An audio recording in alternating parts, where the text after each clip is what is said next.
오늘 말씀은 오늘 제목 같이 한번 읽어볼까요? 제목. 자, 시작. 하늘에 지혜가 있는 자녀를 양육하라는 제목인데 오늘 말씀은 잠언 1장 1절에서 9절입니다. 1장 1절에서 9절.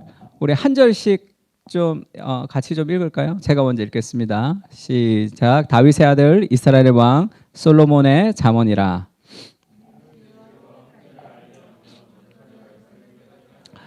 지혜롭게 공의롭게 정의롭게 정직하게 행할 일에 대하여 훈계를 받게 하며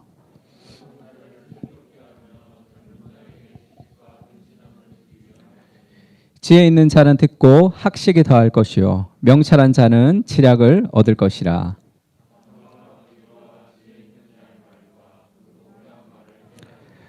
여호와를 경외하는 것이 지식의 근본이거늘 미련한 자는 지혜와 훈계를 멸시하느니라.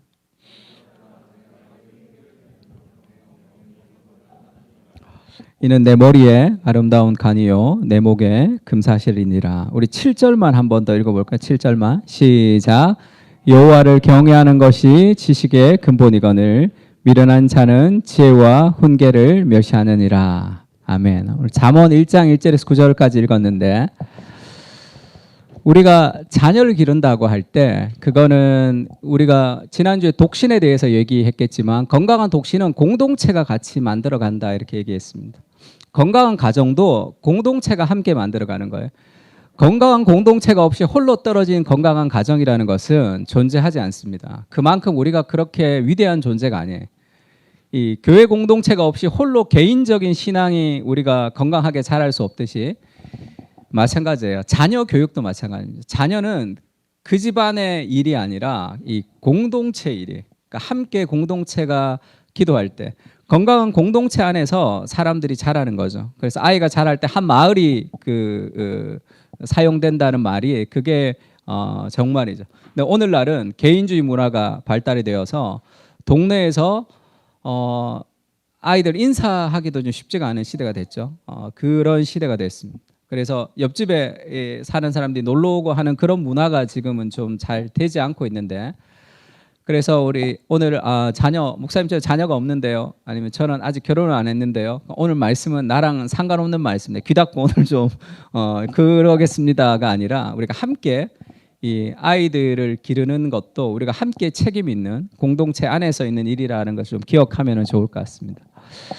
오늘 말씀을 좀 잠언을 읽었는데요. 이 자녀 교육을 할 때 우리가 자녀를 교육한다 할 때 정말 열심히 자녀 교육하죠. 자녀가 막 우상이 돼버릴 정도로 오늘날은 자녀를 막 애지중지합니다. 근데 자녀 교육의 목표가 뭐냐 그러면 그게 명확하지가 않아요. 그것이 이 시대의 그 어려움인데 그래서 열심히 돈 있는 사람들은 자녀를 어떻게 키우고 싶은가 하면 엘리트 같이 키우고 싶죠. 지금 다니엘 마코비치라는 그 예일대 법대가 썼던 엘리트 세습이라는 책이 이제 작년에 유행했죠. 이거는 엘리트를 세습하는 거예요. 그러니까 부를 세습하는 시대가 있었는데 이제 부를 세습하는 시대는 끝이 났고 엘리트 능력을 세습하는 거죠. 그래서 지금 장관 후보들 이런 사람들 자녀들 보면 다 좋은 교육을 시키고 다양한 것들을 많이 시켜서 다방면으로 다 잘하는 엘리트를 만들고 싶어 하는 거죠.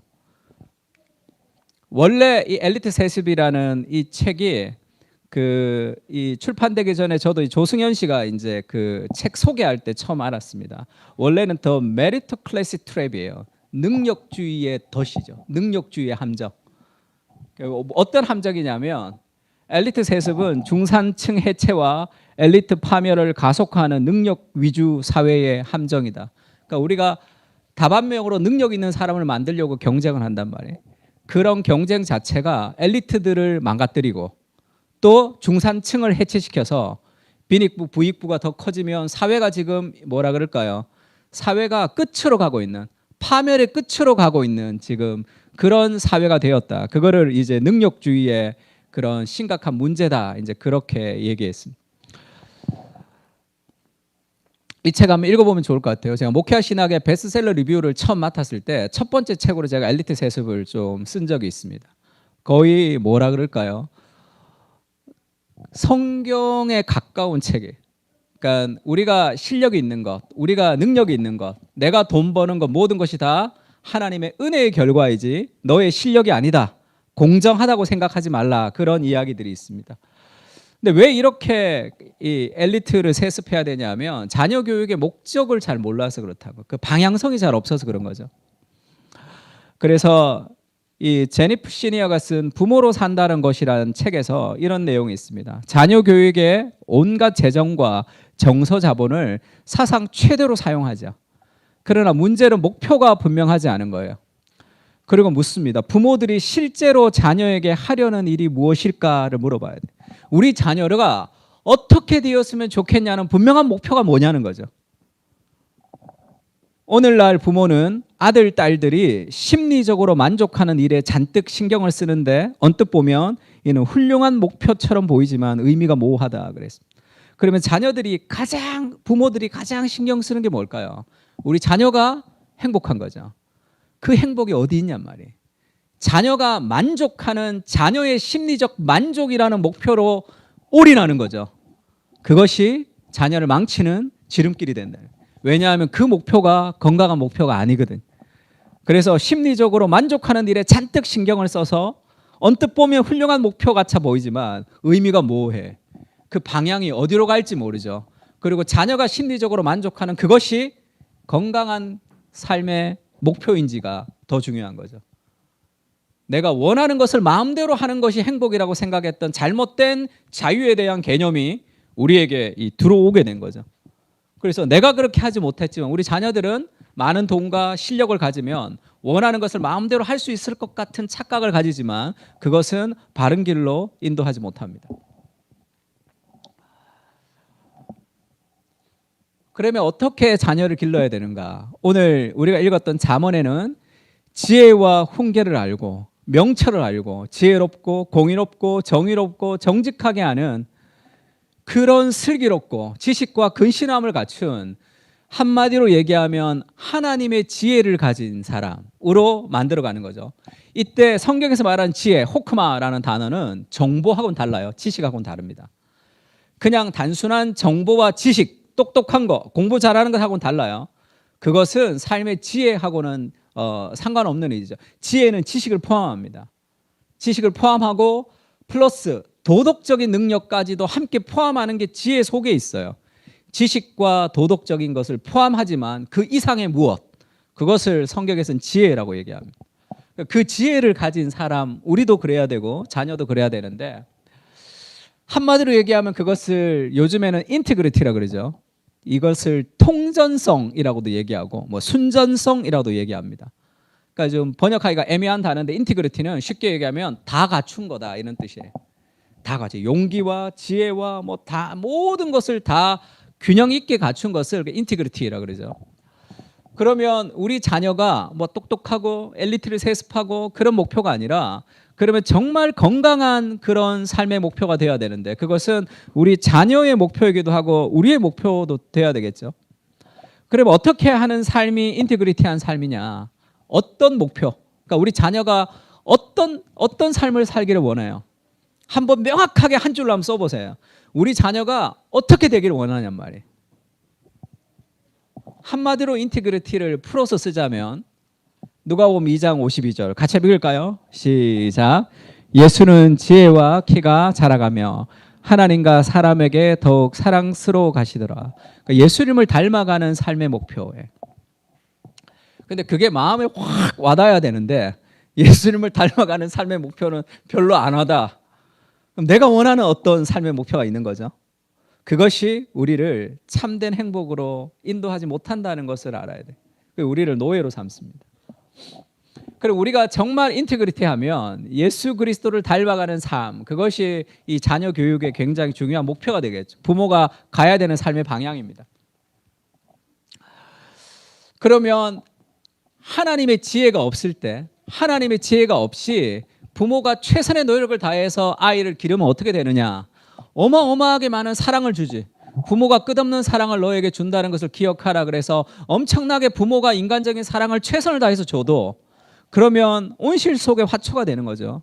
삶의 시련과 여러 가지 어려움을 극복하지 못하고 아주 나약한 사람으로 인생이 끝이 날 확률도 많습니다. 아무리 사랑해줘도 인간의 그 사랑이 그것이 온전한 세상 가운데, 불완전한 세상 가운데 온전한 삶을 살아가게 할 수 없단 말이에요. 성경에는 이 지혜로운 사람, 이 잠언에는 지혜와 반대가 되는 것을 어리석다 이렇게 얘기합니다. 미련하다, 어리석다 그렇게 표현해요. 너희 어리석은 자들은 어리석음을 좋아하며 거만한 자들은 거만을 기뻐하며 미련한 자들은 지식을 미워하니 어느 때까지 하겠느냐. 그 하나님의 지혜를 떠난 사람을 어리석고 거만하고 미련하다 이렇게 얘기합니다. 이것은 뭐 공부를 잘하고 실력이 있고 능력이 있고 하고는 차원이 다른 그 어리석고 거만하고 미련하게 살아갈 수 있는 거죠. 하나님의 지혜를 가르치지 못하면. 팀 켈러가 잠언에서 그렇게 얘기합니다. 최고의 미련함은 하나님 외에 다른 것을 삶의 중심으로 삼는 거예요. 하나님 외에 다른 것을 삶의 중심으로 삼습니다. 그 결과는 실망과 파국이죠. 미련한 자는 현실 속에 장치되어 있는 신체적, 심리적, 관계적, 영적 경계선을 볼 줄 몰라요.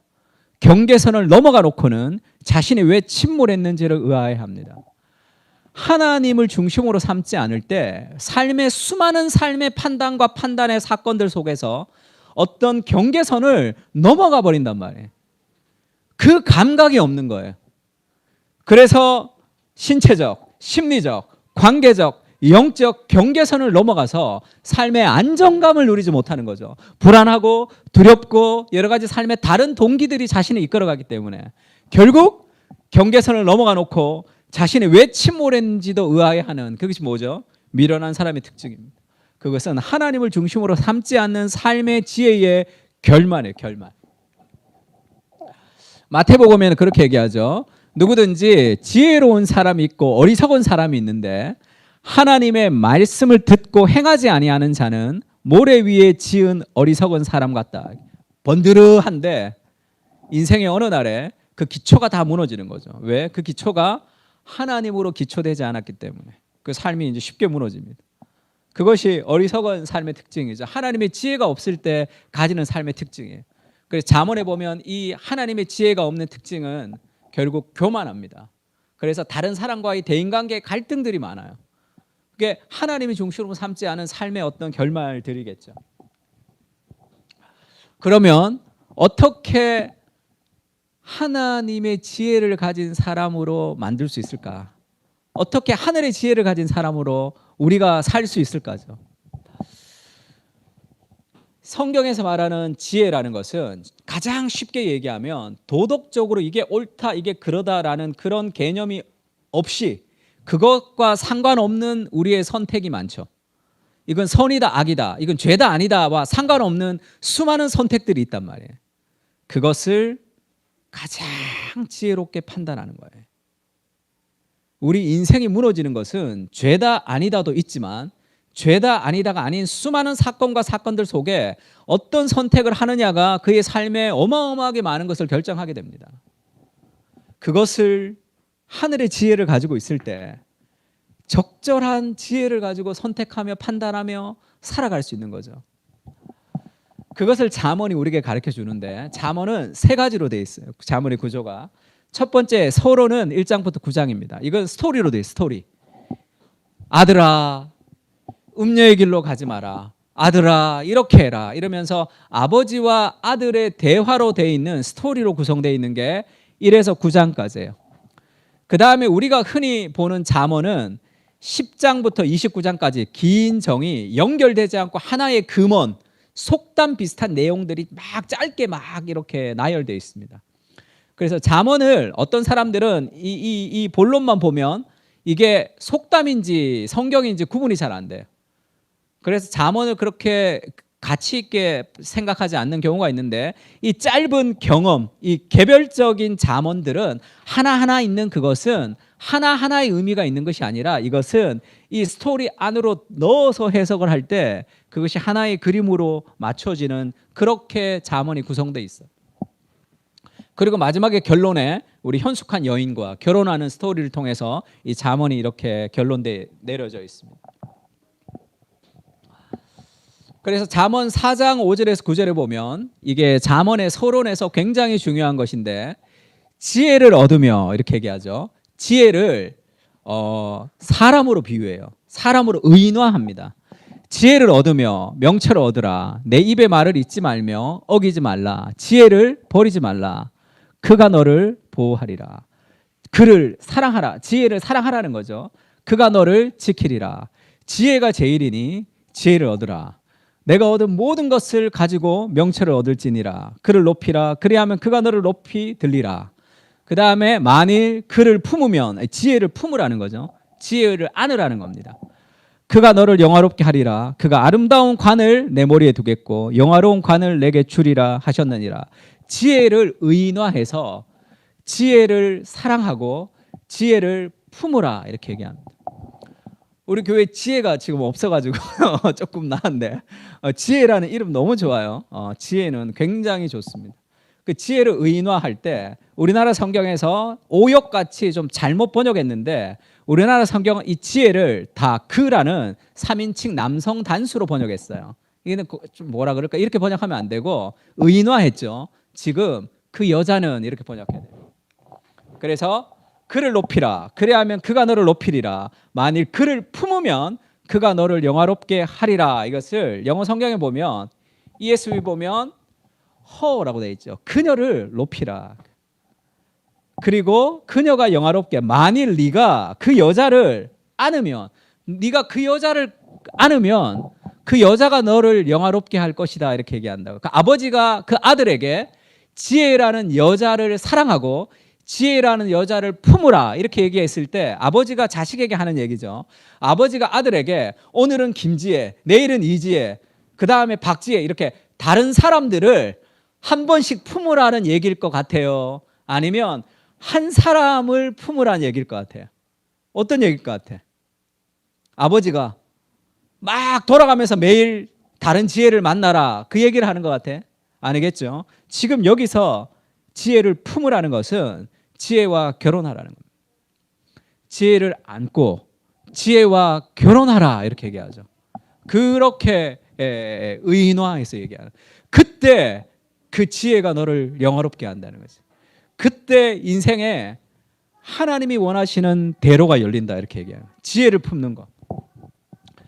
그럼 이 지혜가 누굴까 도대체? 어떻게 해야지 우리가 이 지혜를 품을 수 있을까? 잠언 8장에 보면 그 지혜 기독론이라고 그럽니다. 위즈덤 크리스탈라지라는 이런 신학의 어떤 그런 한 파트가 있을 만큼 아주 중요한 파트, 지혜 기독론 이렇게 얘기합니다. 잠언 8장에는 그렇게 얘기하죠. 지혜가 부르지 아니하느냐, 명철이 소리를 높이지 않느냐. 지혜가 부르고 명철이 소리를 높여요. 그가 길가의 높은 곳과 성문에서 소리를 지른다는 거죠. 듣고 그 지혜를 듣고 지혜를 찾고 지혜와 함께 결혼해야 되는데 그 지혜를 듣지 못할 때, 내 생각대로 살아갈 때 음녀의 길에 가서 네 영혼이 죽는다. 지금 그 얘기를 하고 있는 거죠. 그 지혜, 그렇게 사람들아 내가 너희를 부르며 할 때 나는 누구예요? 지혜죠. 지혜가 막 우리를 부른단 말이야. 내가 인자들에게 소리를 높이노라 이러면서 지혜가 지금 나라는 1인칭으로 바뀌었습니다. 8장에는. 그러면서 이 지혜가 자기가 누군지를 살짝 드러내줘요. 8장 22절에는 그렇게 얘기합니다. 여호와께서 그 조화의 시작 곧 태초에 일하시기 전에 나를 가지셨으며, 지혜죠. 태초에 하나님이 일하기 전에 지혜를 가졌다 이렇게 얘기합니다. 만세전부터, 태초부터, 땅이 생기기 전부터 내가 세움을 받았다.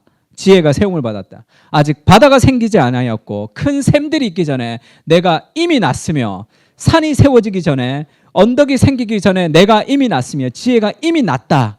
지금 이번 주 화요일 날 그 대교리 문답할 때 우리가 신문할 텐데, 신문에서 삼위일체에 아들 되신 예수님의 영원한 발생, 영원한 태어남에 대해서 우리가 얘기할 겁니다. 지금 이 얘기예요.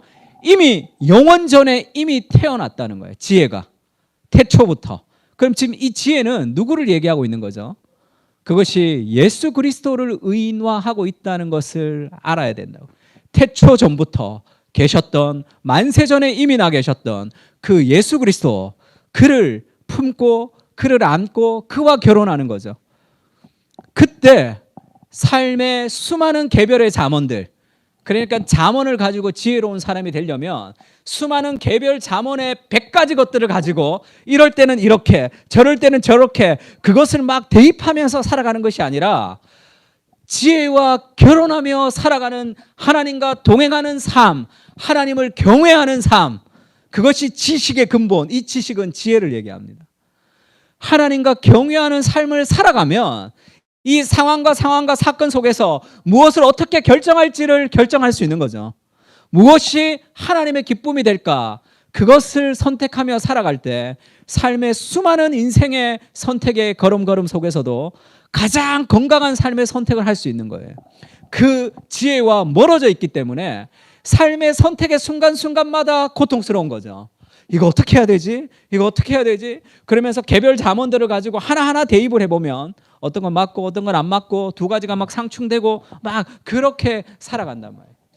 그 개별 잠언들을 다 외워서 이때는 이렇게 저때는 저렇게라는 그런 뭐라 그럴까요? 설명 지침서를 우리에게 주시는 것이 아니라 지혜와 결혼할 때 그 하나님을 경외하는 삶을 살아가는 그 지혜와 결혼하는 삶을 살 때 하늘의 지혜를 가지고 이 땅의 수많은 사건과 상황들 속에서 좌절과 눈물과 슬픔과 기쁨과 온갖 상황들 속에서 가장 아름다운 선택을 하며 살아갈 수 있는 하나님의 사람이 된다. 그 얘기를 하고 있습니다.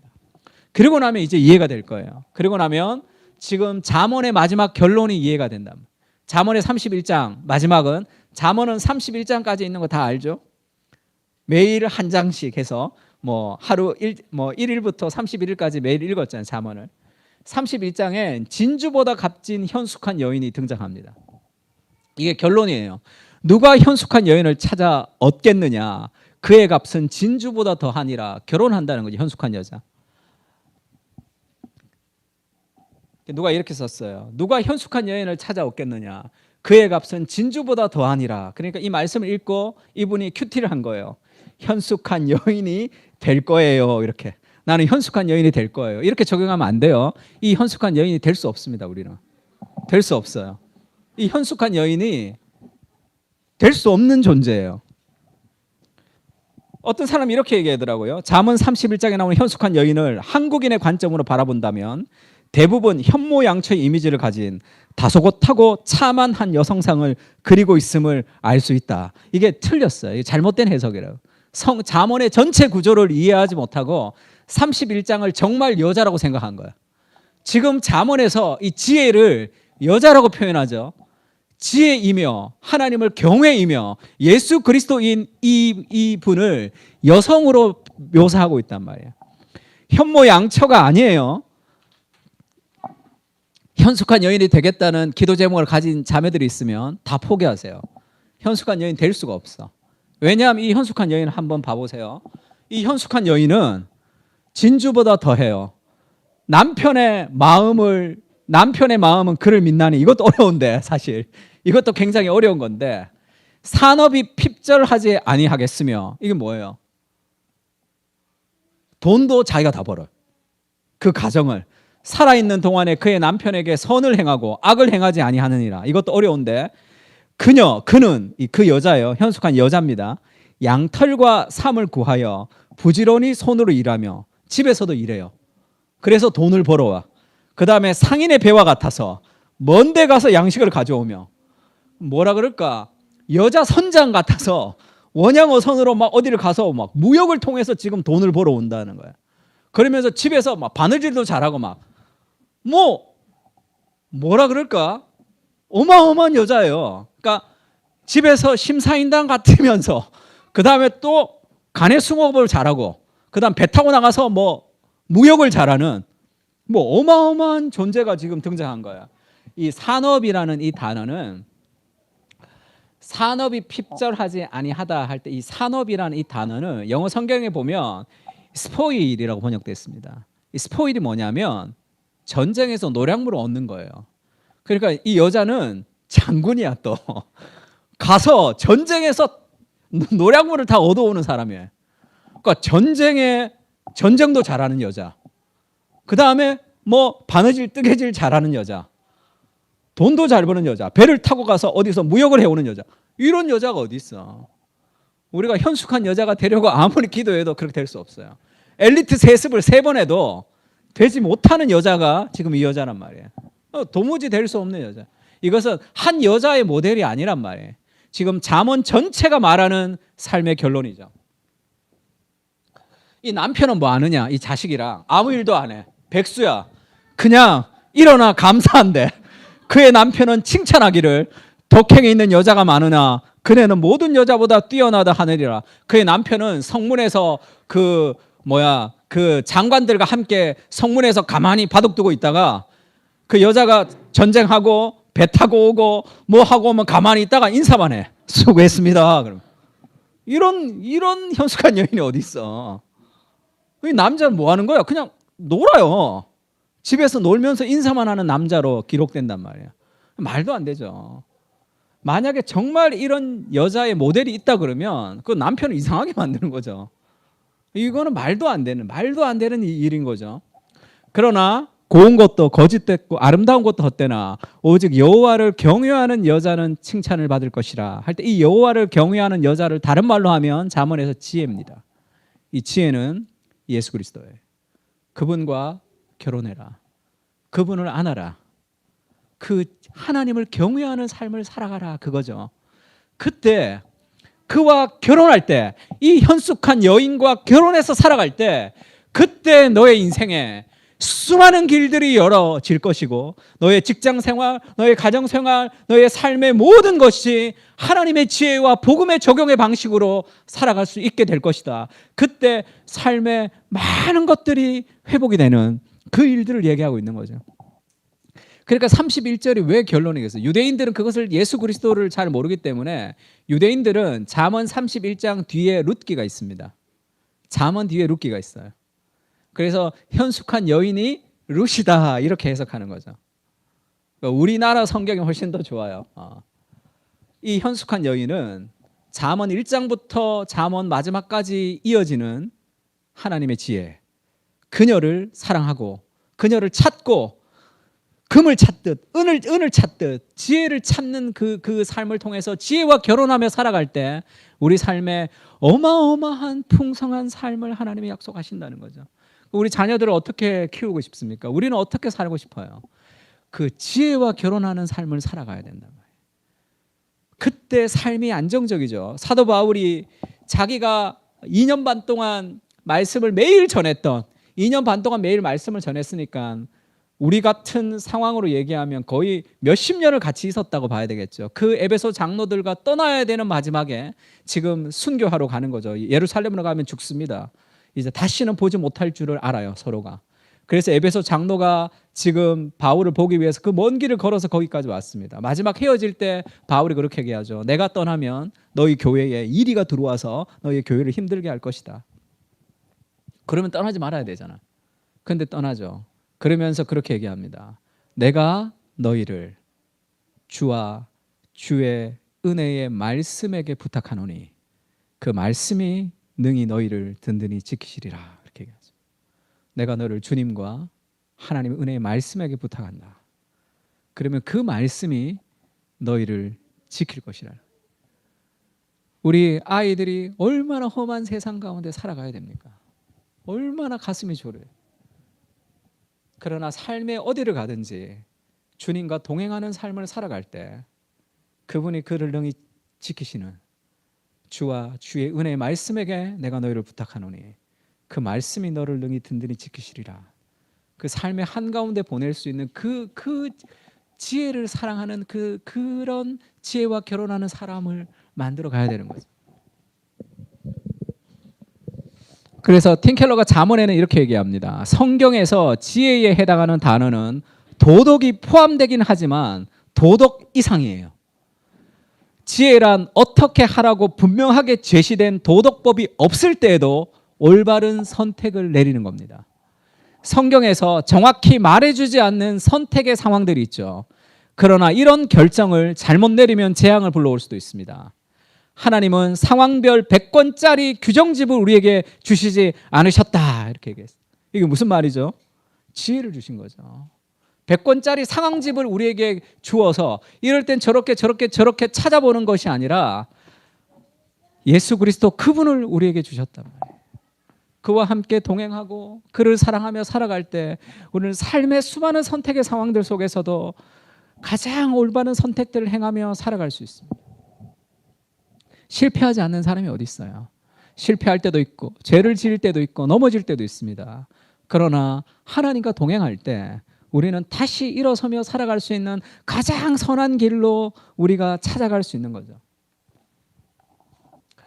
그러면 어떻게 그렇게 가르칠 수 있을까? 말씀을 열심히 읽히고 기도하는 거 중요합니다. 거룩한 습관을 만드는 거 너무 중요해요. 거룩한 습관만 만들면 껍데기 신앙이 될 수도 있겠죠. 껍데기 신앙. 어떤 사람은 말씀 안 읽으면 회초리를 맞았다 그러더라고요. 그거 좀 너무하지 않나 이런 생각이 좀 듭니다. 그러면 그 말씀을 그렇게 좋아하진 않잖아요. 그 유대인들은 아이들 A, B, C, D 같이 그 가르칠 때 뭐 그 성경 바이블이라는 A, B, C, D를 쭉 깔아놓고 그 알파벳 가르칠 때 바이블에다가는 꿀을 발라놓는데요. 그래서 성경이 꿀처럼 달다는 것을 뭐 심어준다 뭐 이런 얘기도 한번 들었습니다. 그것도 필요하죠. 그런 교육도 필요합니다. 철저하게 우리가 말씀을 가르치는 교육도 필요하지만 더 중요한 거. 신명기 6장 20절에서 25절에 보면 그렇게 나오죠. 후일에 내 아들이 내게 묻기를 우리 하나님 여호와께서 명령하신 증거와 규례와 법도가 무슨 뜻이냐 하거든. 내 아들이 물어요. 아버지, 하나님 여호와께서 명령하신 증거와 규례와 법도가 무슨 말입니까? 이렇게 아들이 물을 때 너는 내 아들에게 이르기를 어떻게 가르치라 하면 성경 공부를 가르치라 그렇게 얘기하지 않아요. 말씀도 가르쳐야 되지만 그 아들과 아버지의 대화 속에서 어떻게 대화하라고 가르치는 거죠. 우리가 옛적에 애굽에서 바로의 종이 되었더니 여호와께서 권능의 손으로 우리를 애굽에서 인도하여 내셨나니 곧 여호와께서 우리의 목전에서 크고 두려운 이적과 기사를 애굽과 바로와 그의 온 집에 베푸시고 우리 조상들에게 맹세한 땅을 우리에게 주어 들어가게 하시려고 우리를 거기서 인도하여 내시고 여호와께서 우리에게 이 모든 규례를 지키라 명하셨으니 이는 우리가 우리 하나님 여호와를 경외하여 항상 복을 누리게 하기 위하심이며 또 여호와께서 우리를 오늘과 같이 살게 하려 하심이라. 우리가 그 명령하신 대로 이 모든 명령을 우리 하나님 여호와 앞에서 삼가 지키면 그것이 곧 우리의 의로움이나 할지니라. 지금 이게 무슨 얘기냐면 네 아들이 너희에게 물을 때 설교하지 마라 이 말이에요. 설교해서는 안 돼. 설교해서는 안 돼요. 특히 가정 예배 때 막 설교 너무 많이 해서도 안 돼요. 내가 아는 목사님 아들은 형이랑 싸우면 아버지가 늘 가정 예배를 드렸대요. 이리 와라 그러면서 성경 구절 화목한 자는 뭐 이런 걸 자꾸 가르쳤대요. 그러니까 막 분노가 막 끓어오르는데 형이 잘못했는데 끓어오르는데 말씀을 가지고 막 아버지가 막 말씀을 가지고 자기를 조졌다 이렇게 얘기하더라고요. 너무 힘들었다 그러더라고요.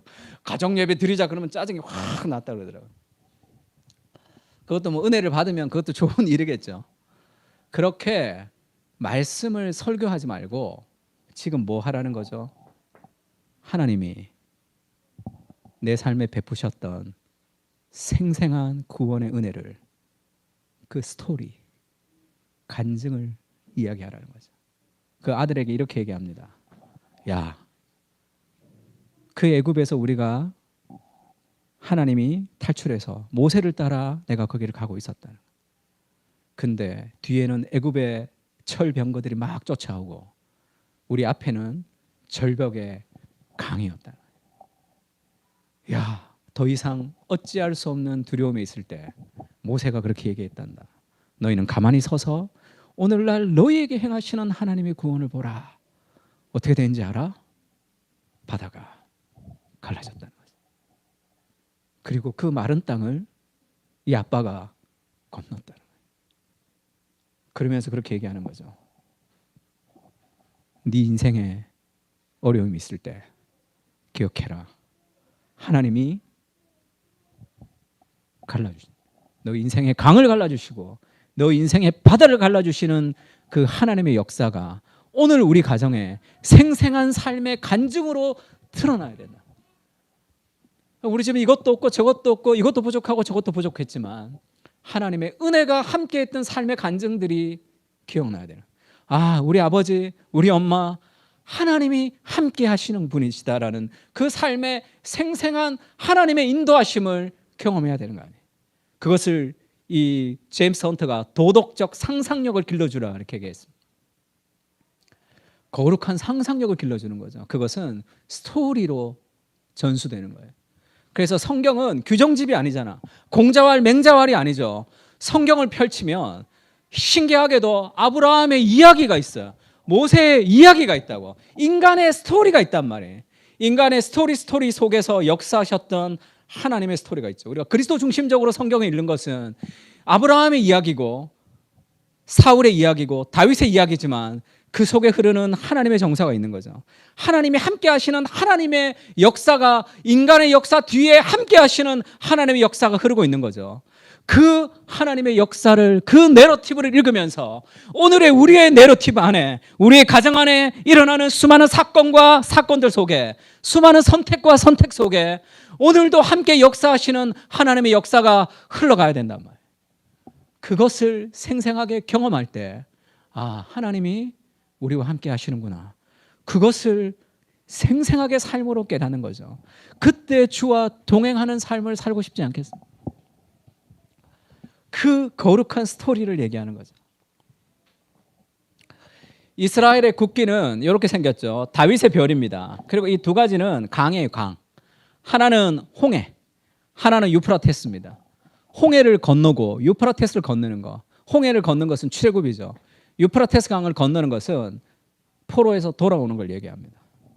이것이 이스라엘의 정서예요. 그래서 이스라엘의 민요, 이스라엘의 노래를 보면 엘샤다이라는 노래들, 엘샤다이는 전능하신 하나님.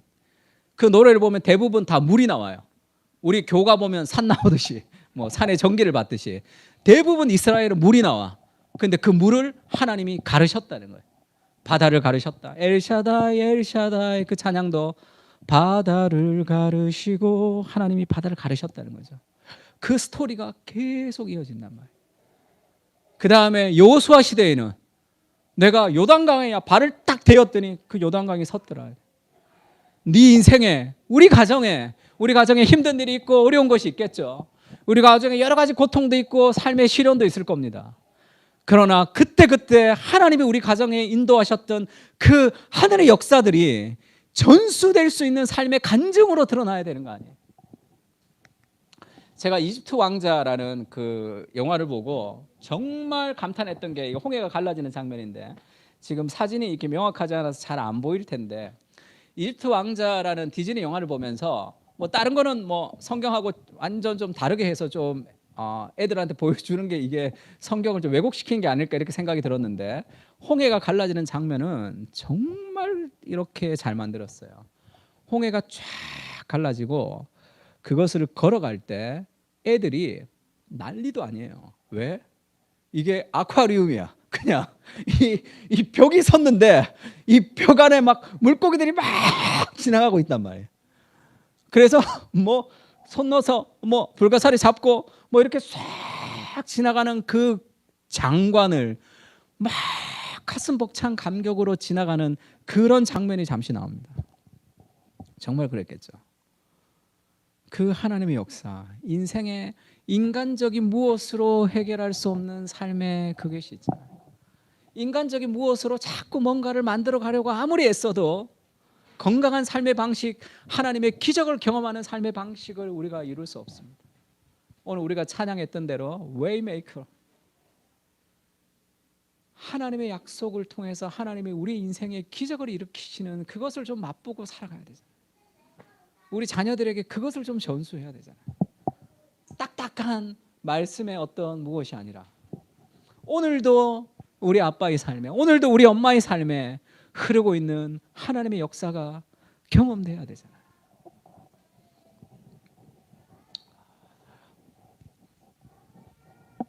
기도 필요가 있습니다.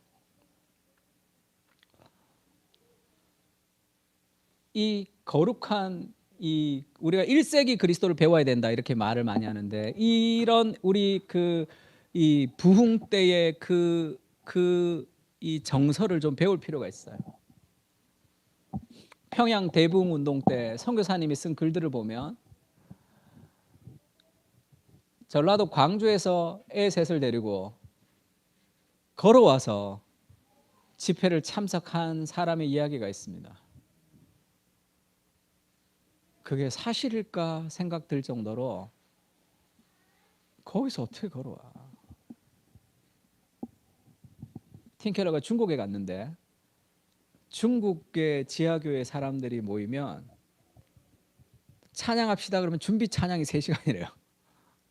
그리고 집회가 끝났는데 다음에 내일 집회한다 그러면 집에 안 가고 거기서 뭐 솥으로 막 밥 먹고 있대요. 뭐 멀리 왔으니까. 그냥 그런 삶을 우리가 살 수는 없겠죠. 환경도 다르고 상황도 다릅니다. 그러나 그 정신은 좀 필요해요.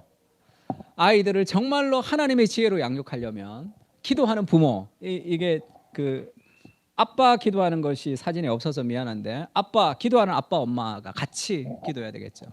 그래서 늘 얘기하죠. 삶에 있어서 A와 B의 선택의 상황이 있어요. 우리는 A일까 B일까, 이 뭐 엄마 아빠가 서로 이제 싸우기도 하고, 우리도 A를 가야 될까 B를 가야 될까 막 고심할 때가 있죠. 그때는 A냐 B냐 가지고 싸울 필요 없이 기도해서 하늘에 C가 떨어져야 돼요. 그래야지 그 하나님의 역사를 우리가 경험하면서 살아가는 거잖아요. 매일 A냐 B냐 온갖 생각을 다 하면서 이거냐 저거냐 막 싸우지 말고 그때는 스톱하고 함께 기도해야 돼요. 기도해서 늘 인간적인 생각 속에 A냐 B냐를 가지고 선택하면서 무언가가 좋아지는 게 아니라 하늘에 씨가 떨어질 때 그때 뭔가 역사가 일어나는 거란 말이에요. 그때 가정이 하나가 된단 말이에요. 그래야 되지 않겠어요? 그래서 아이가 뭐가 있으면 엄마, 아빠 기도해줘 이렇게 좀. 왜? 우리 엄마 아버지 기도하면 하나님이 우리 삶을 아름답게 인도하시는 그런 경험들이 좀 있어야 되죠. 기도해야 돼. 온갖 인간적인 생각을 가지고 온갖 작전을 다 짜서 엘리트로 세습을 해본들 그것이 건강한 삶의 방식이 아니란 말이에요. 그래서 그 하늘의 지혜를 더불어 살아갈 수 있는 그런 자녀들, 우리도 그래야 되고. 그래서 뭐 SWOT, STP, 뭐 TOP, 뭐 시간과 상황과 뭐 이런 걸 다 하는 그런 전략, 뭐 너무 좋죠. 이것도 필요합니다. 이것도 공부해야 되고 전략을 수립해야 돼요. 그러나 이런 방식으로 자녀를 기른다고 자녀가 건강해지지는 않는단 말이에요. 이게 다 필요 없다는 것이 아니에요. 이런 것도 필요합니다. 그러나 이것을 의지하는 것이 아니에요. 우리는 하나님의 인도를 더 의지해야 돼요.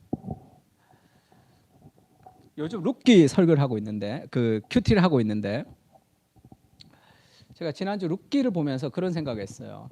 룻기는 사사 시대에 망한 이스라엘을 하나님이 재건하는 재건 프로젝트, 얼마나 이 복잡하고 위대한 프로젝트예요. SWOT, STP, TOP 전략을 막 짜고 회의를 하고 막 스타벅스 먹으면서 유기농 먹으면서 막 그렇게 화이트 칼라들이 막 온갖 전략을 다 짜야지 그 일을 이룰 것 같지만 하나님이 그렇게 일을 이루지 않죠. 동네 아줌마 하나 그냥 어디서 이삭 줍는데 그것을 시작으로 해서 하나님이 사사시대를 끝내고 왕정시대를 이루는 거룩한 하나님의 나라의 역사를 이루어 가신단 말이에요. 이것을 좀 신뢰할 필요가 있습니다. 하나님, 우리의 자녀들 믿음 안에서 정말 지혜와 동행하는, 하나님을 경외함으로 그리스도를 사랑함으로 그리스도와 동행하는 그 지혜를 가지고 현숙한 여인과 결혼할 때 일어나는 많은 것들, 룻이 보아스와 결혼한 것과 마찬가지죠. 보아스가 그렇게 얘기합니다. 너는 가만히 있으라. 내가 이 일을 어떻게 되는지를 내가 다 행하겠다. 그러면서 보아스가 그 새벽에 일어나서 일하죠. 사람들 다 모아서 재판을 하면서 그것을 이루어서 그 땅을 물려주는 일들이 있습니다. 그때 인생이 행복하고 편리한 거죠. 하나님이 먼저 우리의 인생길을 행하시는 그런 가정에, 그래서 우리 자녀들에게 그 고백이 일어날 수 있도록 우리 엄마, 우리 아버지, 우리 가정, 이것이 부족하고 이것이 부족했지만 하나님의 은혜가 우리 가정을 인도했다는 거예요. 그 생생한 삶의 간증들이 우리에게 좀 있었으면 좋겠습니다. 예수 그리스도를 품에 안고 그 그리스도가 주시는 그 삶의 안정감을 가지고 자녀를 키우면 그 자녀가 반드시 하나님 앞에 지혜로운 하나님의 사람으로 자라가게 될 거예요. 그렇게 좀 자녀들을 위해서 함께 기도했으면 좋겠습니다. 찬양 하나 할까요? 보라 너희는 두려워 말고 보라 너희를 인도한 나를 보라 너희는 지치지 말고 보라 너희를 구원한 나를 너희를 치던 적은 어디 있느냐 너희를 억누르던 원수는 어디 있느냐 보라 하나님의 구원을 보라 하나님의 능력을 너를 위해 싸우시는 주의 손을 보라. 이것이 우리 가정의 어떤 삶의 간증이 되었으면 좋겠습니다. 아이들 돌아와서 좀 찬양하고 아이들을 위해서 같이 기도하고 축복하고 그렇게 좀 예배를 좀 마쳤으면 좋겠습니다. 우리 아이들 좀 앞으로 나오세요.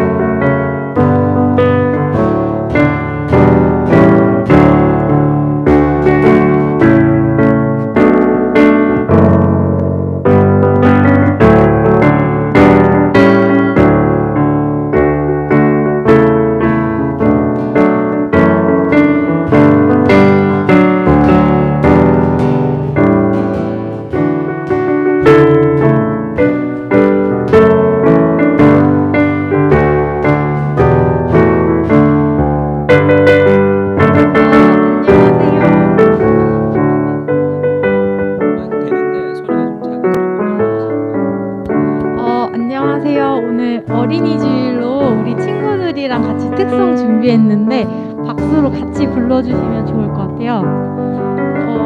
제목은 똑같은 건 없어요 입니다.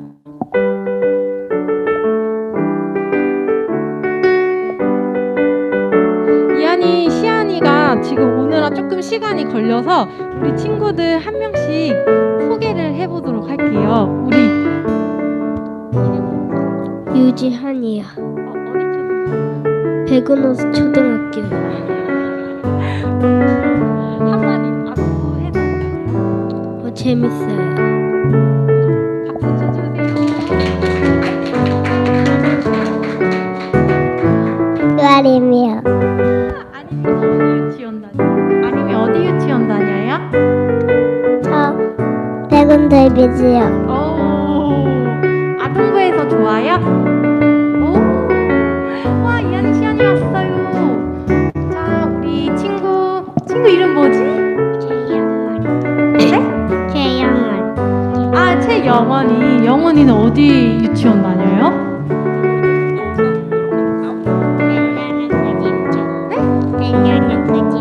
아, 그렇구나.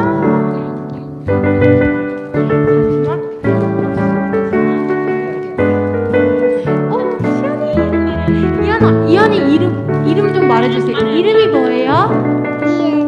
이한이에요. 이한이 몇 살이에요?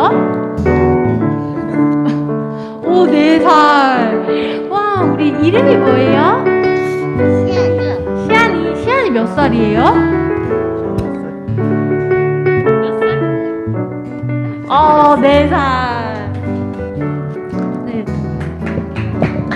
저희 친구들이 이번 주 내내 연습해 줬거든요. 그래서 박수 쳐주시고 같이 함께 불러볼게요.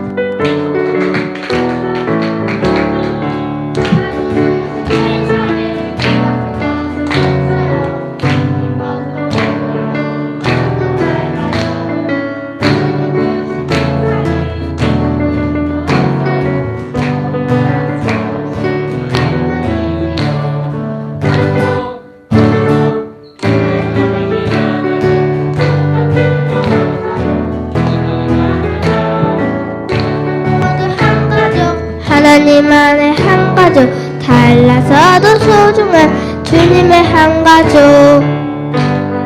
소중한 주님의 한 가족.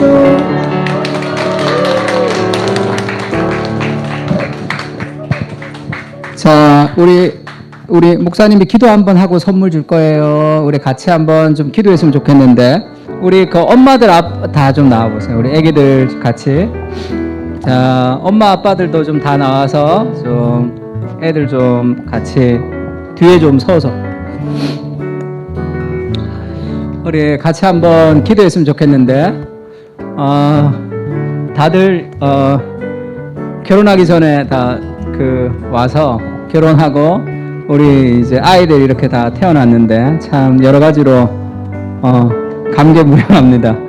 우리 아이들 정말 건강하게 믿음의 자녀들로 하나님의 은혜 아래 잘 자랄 수 있게 해달라고, 삶의 간증이 있는 부모가 될 수 있게 해달라고, 그리고 우리 공동체가 함께 우리 자녀들을 위해서 기도하면서 하나님 앞에 귀한 믿음의 사람들로 자랄 수 있게 해달라고 같이 기도하면 좋을 것 같습니다. 오늘 나오지 못한 우리 친구들도 있는데 우리 다겸이도, 그 다음에 우리 인호, 그 다음에 또 아인이, 그 다음에 우리 민겸이, 다겸이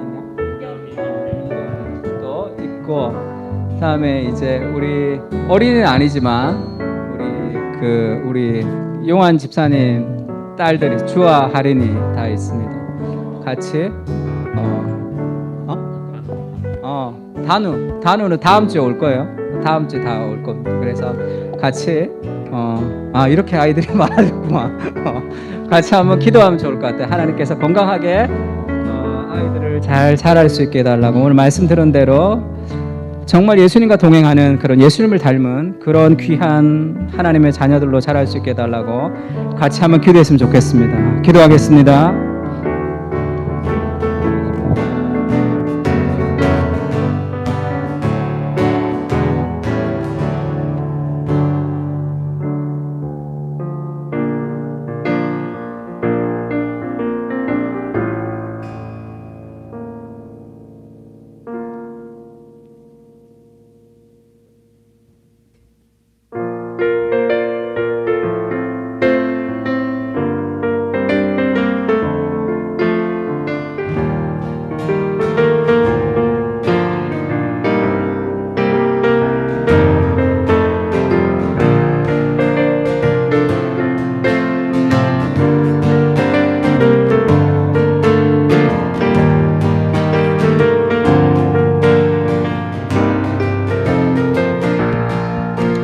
하나님 감사합니다.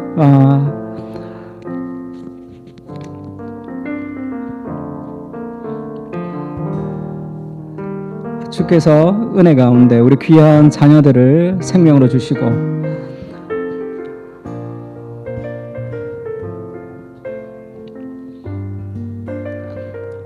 우리 공동체를 통해서 우리 자녀들을 맡겨주시고 우리가 거룩한 청지기로 살아갈 수 있도록 주님 도와주시옵소서. 우리 부모님들 세상의 문화적인 내러티브 가운데 자녀들을 양육하는 것이 아니라 복음의 은혜가 흐르는 그러한 가정이 될 수 있게 주님 도와주십시오. 우리 자녀들의 우리의 삶 가운데 하나님의 은혜가 흐르는 가정을 몸으로 경험하며 거룩한 상상력 속에서 그의 삶이 하나님이 우리와 함께 하신다는 것을 그 가정의 삶 가운데 복음이 적용되며 살아갈 수 있게 주님 도와주십시오. 그래서 인생에 여러 가지 삶에 어렵고 힘든 일이 있을 수 있지만 우리 인생의 강을 가르시고 바다를 가르시고 우리 인생에 전능하신 하나님의 손길이 함께 하신다는 것을 이 가정 안에서 깊이 경험하며 우리 교회 공동체 안에서 깊이 경험하며 살아갈 수 있게 주님 도와주십시오. 좋은 신앙의 언니 오빠들을 바라보며 좋은 거룩한 모델을 따라 아름답게 자라갈 수 있도록 주님 도와주시고 좋은 가정의 모델이 되어서 더 많은 가정들을 회복시키며 살아가는 그런 건강한 하나님의 사람들이 될 수 있도록 주님 도와주시옵소서. 우리 자녀들 정말로 예수 그리스도의 지혜를 꿈꾸며 살아가는, 예수 그리스도를 품고 살아가는, 예수님을 닮아가는 키와 지혜와 자라가면서 하나님과 사람들에게 사랑스러워 가시는 그런 믿음의 사람들이 될 수 있도록 주님 도와주셔서 주께서 우리에게 복을 내려주시고 우리 자녀들의 삶 속에 믿음이 전수되며 혼탁한 시대 속에 하나님 앞에 거룩한 하나님 나라를 세워가는 귀한 하나님의 사람들로 주께서 은혜를 베푸시고 함께해 주시고 주의 말씀과 주님의 은혜 가운데 양육할 수 있도록 주님 우리와 함께 해주시옵소서. 부부가 그리스도를 경외함으로 피차 복종하는 그런 사랑스러운 부부가 될 수 있도록 주님 도와주시고, 엄마와 아버지의 그 신앙을 따라 더 거룩하게 믿음 안에서 전진하며 하나님과 동행하는, 평생을 주께서 동행하시는 귀한 믿음의 사람들로, 믿음의 용사들로, 믿음의 자녀들로 자라갈 수 있도록 주께서 은혜를 베푸시고 함께하여 주시옵소서. 축복하고 모든 말씀을 우리를 위해서 가장 소중한 목숨을 주시는 예수 그리스도 이름으로 기도합니다. 아멘. 우리 한번 찬양합시다. 우리 아까 했던 너는 담장 너머로 뻗은 나무, 우리 다 같이 한번 일어서서 한번 축복할까요? 너는 담장 너머로 뻗은 가지에 푸른 열매처럼 하나님의 귀한 축복이 귀한 축복이 삶에 가득히 넘쳐날 거야. 너는 어떤 시련이 와도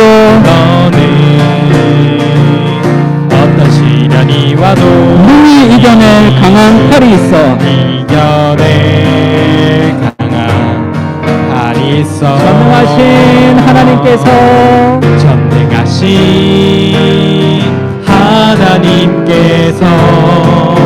너와 언제나 함께 하시니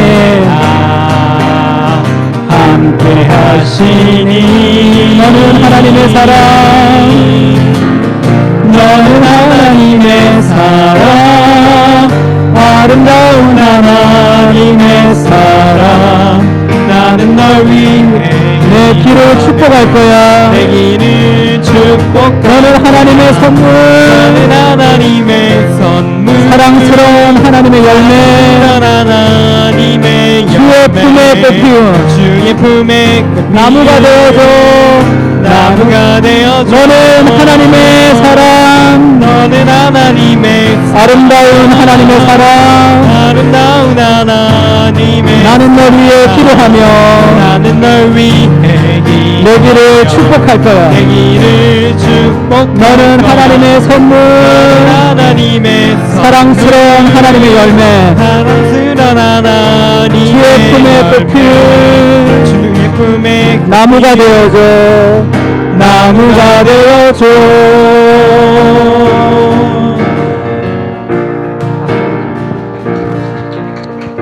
자, 우리 선물 좀 받아가야지. 선물. 우리 선생님 좀 이름 좀 불러주세요. 자, 여기서 부를까? 자, 여기서 시아나, 여기서 가운데서 좀 줘봐. 보이게. 자, 축하합니다.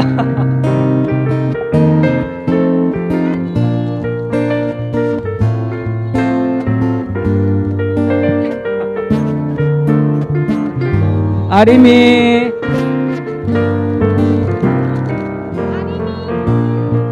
자,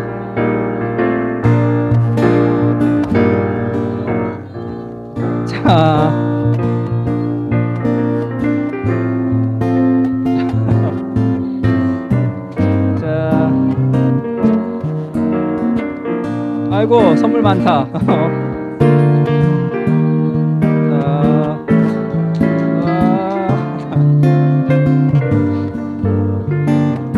오케이. 자, 오늘은 다 받았어? 자, 사진 한번 찍읍시다. 우리 쌩님들도. 자, 우리 애기들 사진 찍어주세요. 자, 우리 쌩님 여기 있어요. 자, 사진 한번 찍고. 자, 차렷 경례. 사진이 어렵다. 들어가야 되겠다. 자, 차렷 경례.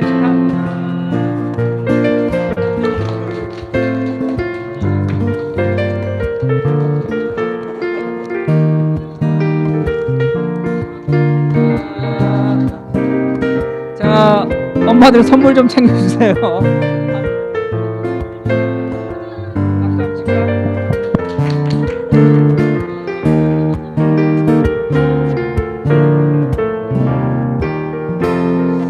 오늘 시간이 조금 갔지만 우리 주일학교가 시작되고 우리 다 같이 좀 앉아주세요.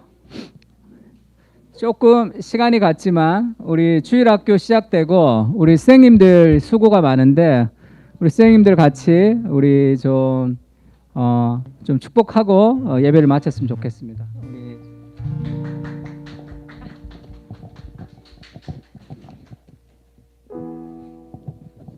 저는 예전에 그 사랑교회 남부터미널에 있을 때부터 유아부를 섬겼던 경험이 있거든요.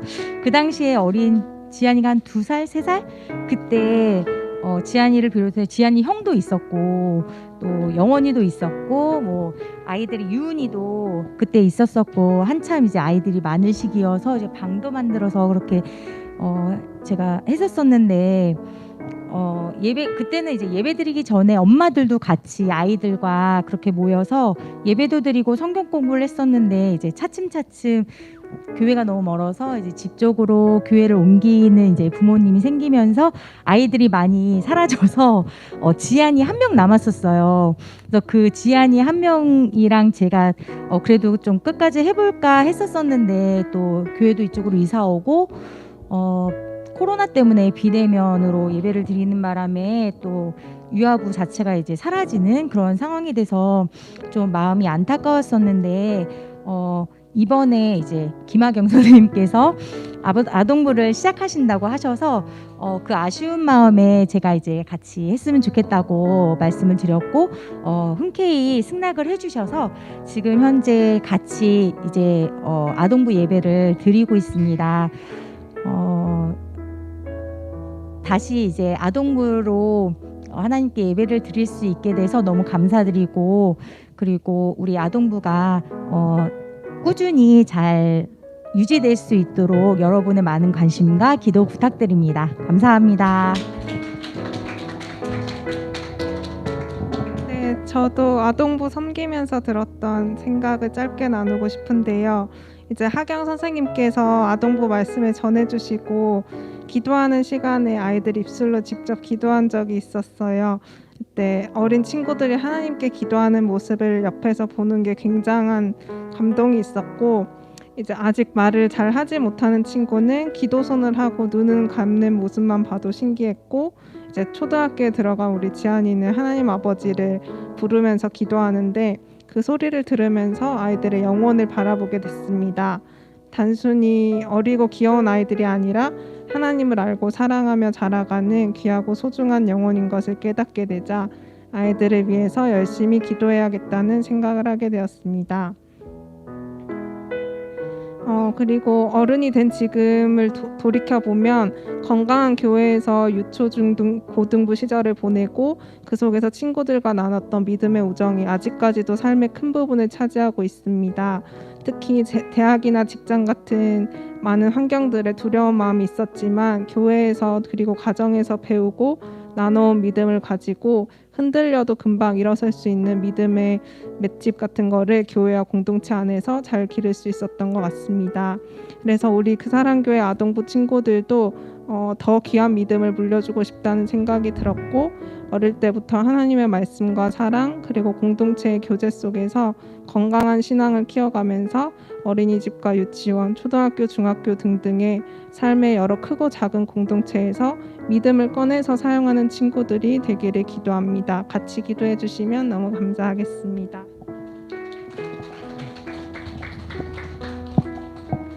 저는 목사님께서 한 10분 해달라고 하셔가지고 엄청 이번 주 한 주 어떻게 할지 좀 고민했었는데 짧게 저의 또 간증을 나누도록 하겠습니다.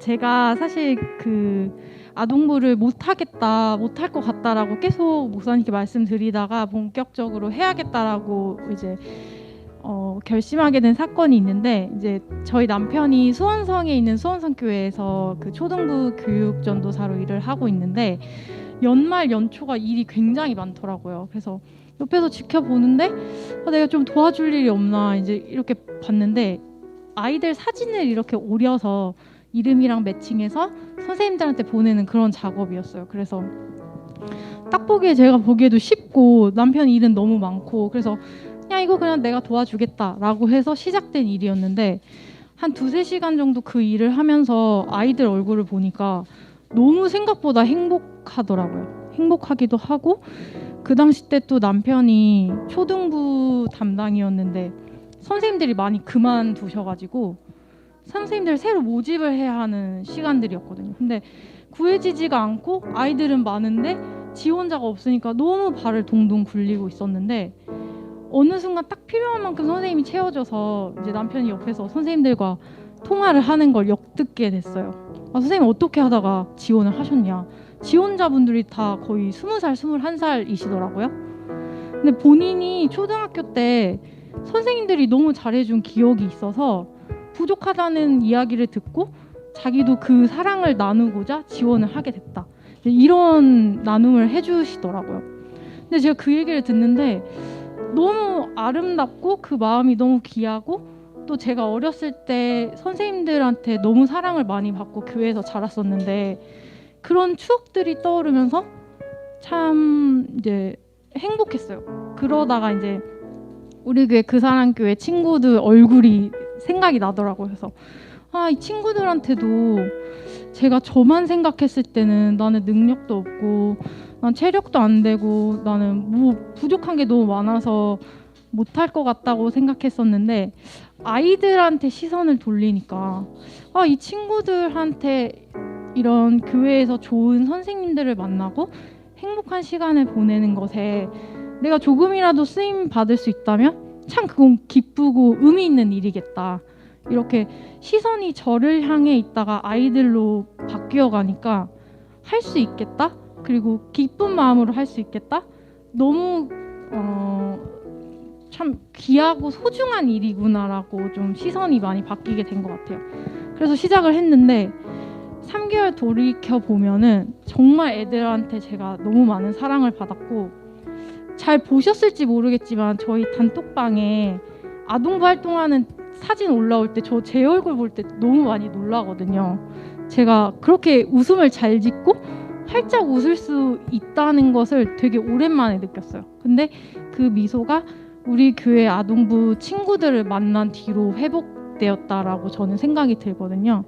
그래서 이런 사역을 할 수 있게 또 지도해 주시는 목사님께도 너무 감사하고 또 정말 자원하는 마음으로 지은 언니랑 지연 자매님이랑 매주 얘기할 때마다 너무 행복하고 그래서 아동부를 섬겨가는 일에 대해서 생각한 것 그 이상의 너무 큰 기쁨을 느끼고 있어서 그 기쁨을 좀 나누고 싶었고 또 아동부 아이들 또 아동부 활동에 대해서 함께 중보 기도하면서 섬겨주셨으면 좋겠다는 말씀을 드리고 싶습니다. 모든 영광을 하나님께 돌려드립니다. 감사합니다. 우리 선생님들 선물 좀 준비했는데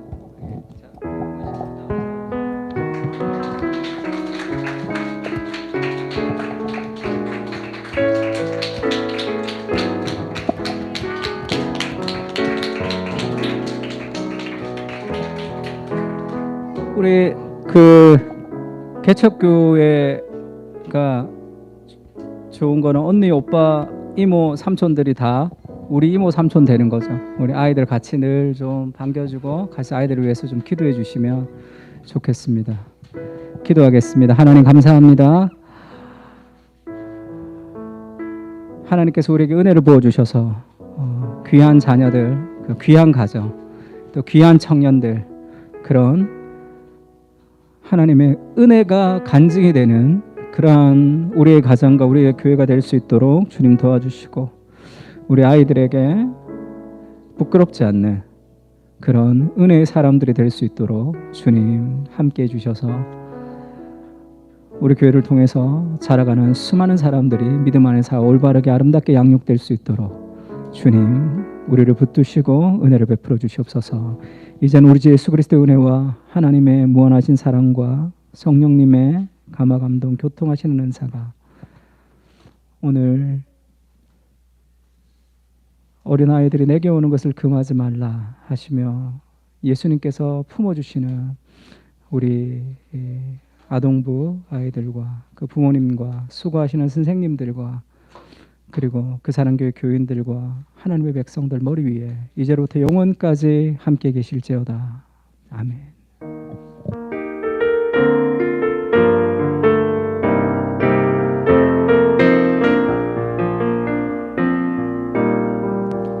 네, 오늘 모든 예배 마쳤습니다. 오늘 특별히 우리 어린이들 서로 좀 축복하고 사랑하고 한 걸 좀 표현하면서 마치면 좋을 것 같습니다.